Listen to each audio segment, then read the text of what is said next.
How to settle crying babies easily. Babies spend most of their time eating, sleeping, and crying.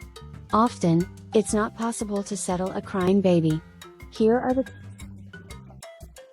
Try holding them in a cradle position, gently rocking, walking with them, quiet whispering or singing. Are they hungry? Follow your instincts, but if fed in the last 2 hours you might try something else. Do they have a dirty nappy or a rash?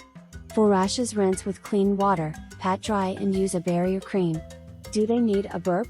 Try holding upright and patting their back, which can soothe them, even if they doesn't need to burp. Are they sick? Do they have a fever? Take the temperature.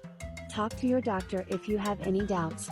Are they over? If they have been awake for a while, try wrapping them gently but firmly and putting down in a quiet, dark and safe place. That's all for today. Subscribe JoJo Bells.